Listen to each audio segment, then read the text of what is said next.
Você já leu um livro ou assistiu um filme em que um mago enfeitiçou uma pessoa e assim a controlou? Parece que o apóstolo Paulo leu uma história mais ou menos assim também. Em Gálatas capítulo 3, versículos de 1 a 5, ele menciona um feitiço, mas não de mágica, sim de doutrina.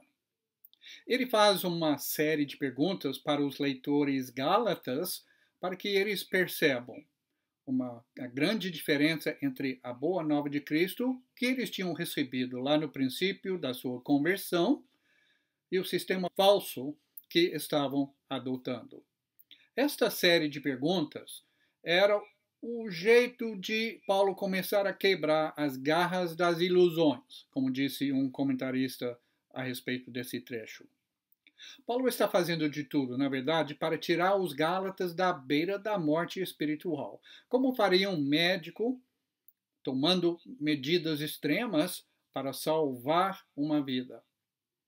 Aqui o problema não é questão de obedecer ou praticar o que Deus manda, mas sim de usar práticas e atos religiosos, até coisas de Deus, com uma intenção errada, como meio de ganhar pontos com Deus e obrigar Deus a nos salvar.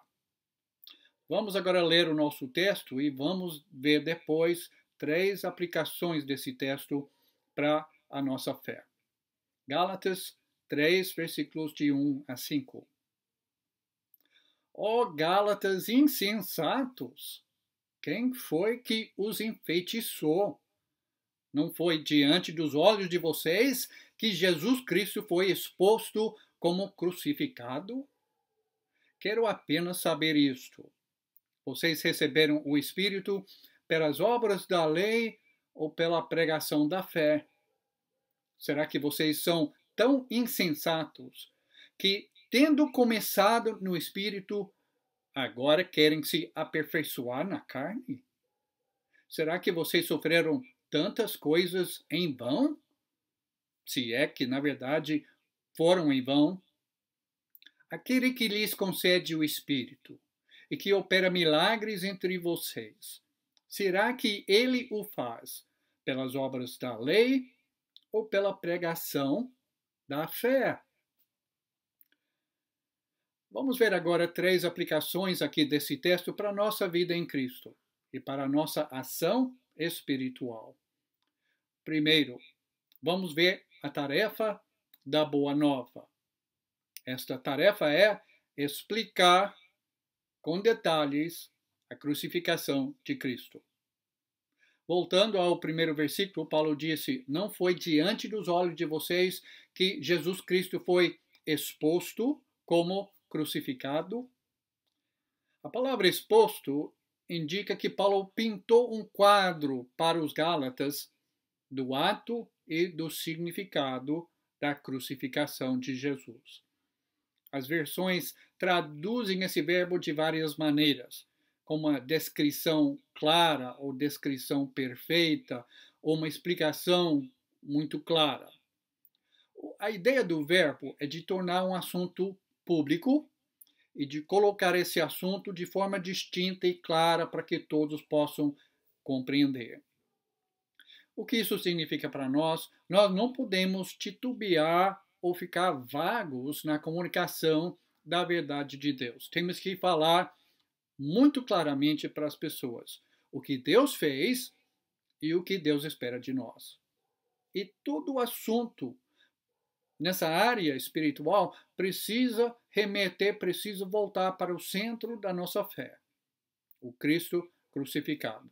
Se não conseguimos ver essa ligação, talvez precisamos questionar a validade e a necessidade desse assunto. Depois da tarefa da Boa Nova, número 2, precisamos ver a importância do princípio ou do começo. Como a coisa começou e como ela agora procede. Paulo disse no segundo versículo: quero apenas saber isto. Vocês receberam o Espírito pelas obras da lei ou pela pregação da fé? Alguma coisa mudou entre os Gálatas. Então ele está lembrando os seus leitores de como eles tinham se convertido lá no princípio, no início, quando ele tinha chegado e tinha anunciado a boa nova entre eles. Eles é que mudaram do princípio da salvação pela graça para abraçar um sistema humano, um sistema de salvação própria. Agora, meu amigo, minha amiga, como é que você começou a sua jornada religiosa ou espiritual? Uma comparação de como começamos e como estamos agora nos ajuda a perceber se é que nós entramos de fato em Cristo ou não. Se é que entramos em Cristo, se é que a nossa experiência bate com o Novo Testamento, então nós devemos continuar no mesmo princípio, sem abandonar a verdade. Agora, se a nossa experiência não bate com o Novo Testamento, se nós não entramos em Cristo, devemos procurar ouvir pela primeira vez a mensagem específica e detalhada sobre a crucificação de Cristo, sobre esse plano de salvação de Deus. Agora, número 3. Podemos tirar uma aplicação desse texto para nós também sobre o perigo da mudança. Nem toda mudança é maléfica, nem toda mudança prejudica, mas a mudança do ensinamento, a mudança para nos afastar da verdade, sim. No versículo 3, Paulo perguntou: será que vocês são tão insensatos? Ele chega a chamar eles de tolos, cometendo um ato insensato, que tendo começado no espírito, agora querem se aperfeiçoar na carne? Olha que mudança. Qualquer sistema humano que não concorda com a verdade do Espírito, que o Espírito revelou e que hoje nós temos aqui na Bíblia, no Novo Testamento especificamente, é uma coisa carnal. Paulo deixou claro que a tentativa de se aperfeiçoar na carne era uma coisa desaprovada por Deus. De fato, uma impossibilidade. Para os Gálatas, o perigo foi de abandonar a verdadeira boa nova e trocá-la por uma mistura de coisas. Sim, tinha no meio alguma coisa do ensinamento de Cristo, mais elementos do judaísmo para produzir um sistema de mérito próprio. Agora, para nós hoje, o problema não é importar o judaísmo. Agora, o perigo é sim adotar uma mistura de elementos da religiosidade popular, das tradições humanas, das teologias diversas que existem por aí. E este perigo nos leva longe da salvação de Cristo, nos leva longe da graça de Deus e coloca as nossas almas em perigo de perder a oportunidade de sermos salvos nós mesmos e de salvar outras pessoas. Como naquela época, tem pessoas hoje no nosso meio que querem fazer isso, modificar a verdade. E o que o apóstolo João falou sobre pessoas semelhantes na época dele se aplicam à nossa época também. Ele disse em 1 João capítulo 2, versículo 19, que eles saíram do nosso meio, mas na realidade não eram dos nossos, pois se fossem dos nossos, teriam permanecido conosco, não somente fisicamente, mas também em termos da unidade da palavra de Deus. João continua. O fato de terem saído mostra que nenhum deles era dos nossos. Então existe um perigo na mudança da nossa fé, na mudança da verdade da própria palavra de Deus. Precisamos tomar cuidado.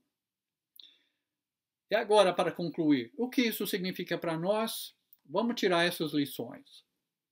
Você está ouvindo hoje a verdade da Boa Nova, ou talvez você já tenha ouvido.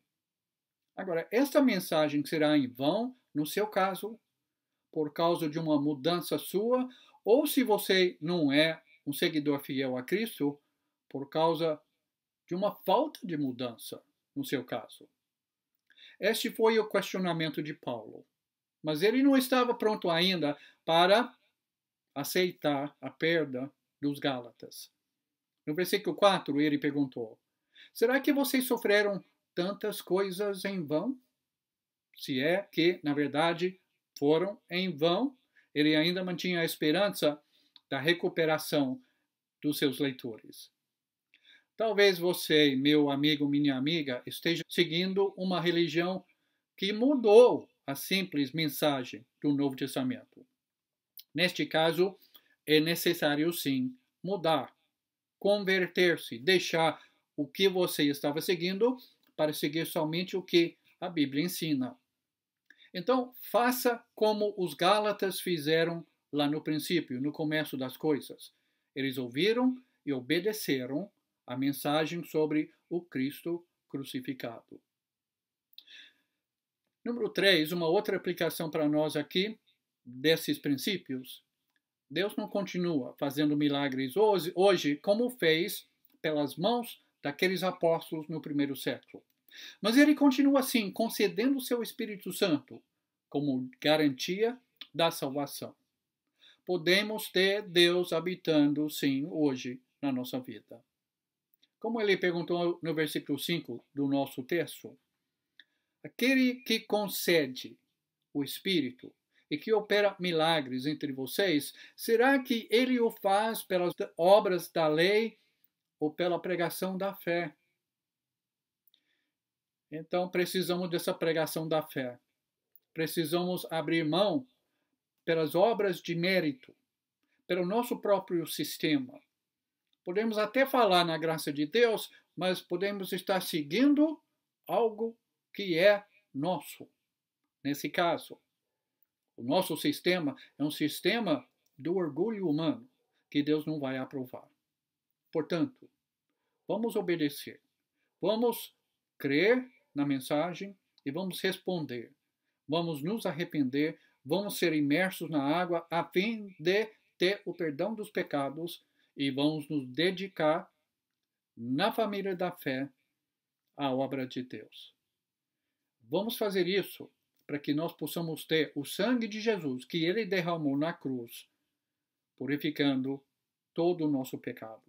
Estamos sempre à sua disposição para esse fim. Que Deus nos abençoe.